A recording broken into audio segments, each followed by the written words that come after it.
In the real EC135, full-down auto rotations are not allowed for training purposes, as this puts too much strain on the rotor system.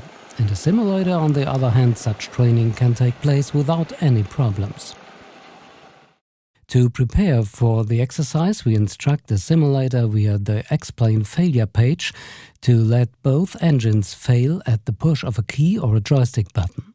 This way, we can easily trigger the error pattern ourselves.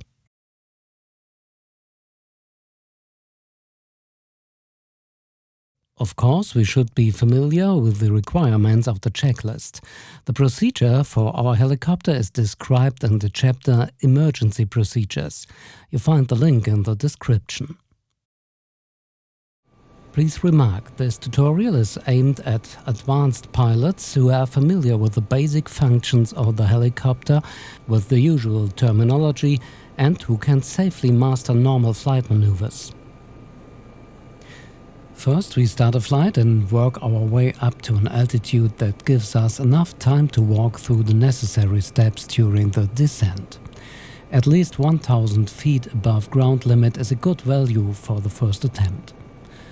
I use Axis Viewer to visualize the control inputs. Let's look at the auto rotation step by step. I'm about to trigger the engine failure. Rotor speed will immediately drop. It's essential to react very quickly and immediately lower the collective fully so that the rotor speed still has a chance to recover. Here we go.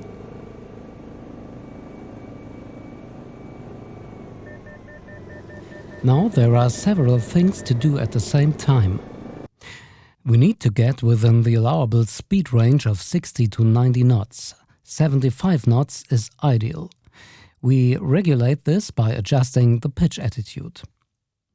At the same time, we have to make sure to keep the rotor speed within the permissible range. After regaining revs, we will have to raise the collective carefully in order to prevent overshooting rotor speed.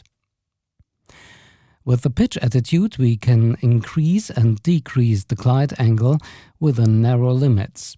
With the roll attitude, we can fly curves, for example, to steer for emergency landing sites behind or to the side of us. Since the engines are no longer producing torque, we have to add right pedal to keep the nose straight. Once the descent is stabilized, we can turn both engine switches to off. As we continue to descend, we have to monitor rotor RPM and airspeed and correct as necessary.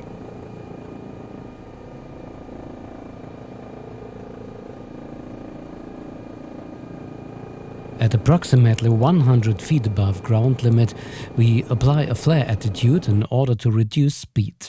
With decreasing speed, also the wind vane effect on the tail boom will decrease. It is absolutely essential to hold the helicopter straight ahead by using the pedals. Otherwise, it may tip over at touchdown. Just before the touchdown, we push the stick forward to weaken the flare attitude, so we prevent the tail boom hit the ground. We are also cautiously dragging the collective. With the kinetic energy stored in the rotor, we can cushion landing and slip on the floor. Now our maneuver is completed. We look at the entire procedure again in one go, from the cockpit and then from the outside. Engine failure. Recovering revs and controlling airspeed.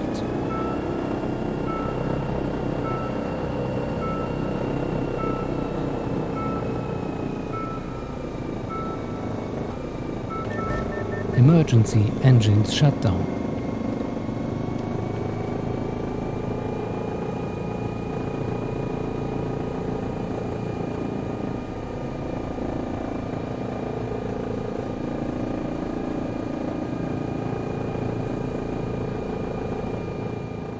Flare attitude.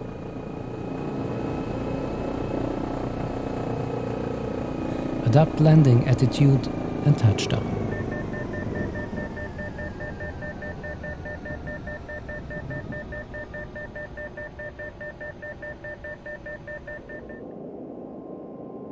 engine failure. Recovering revs and controlling airspeed.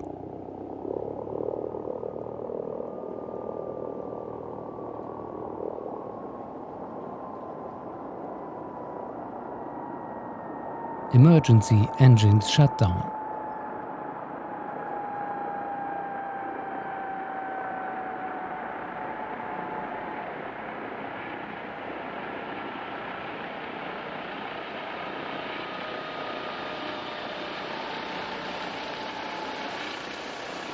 Flare attitude.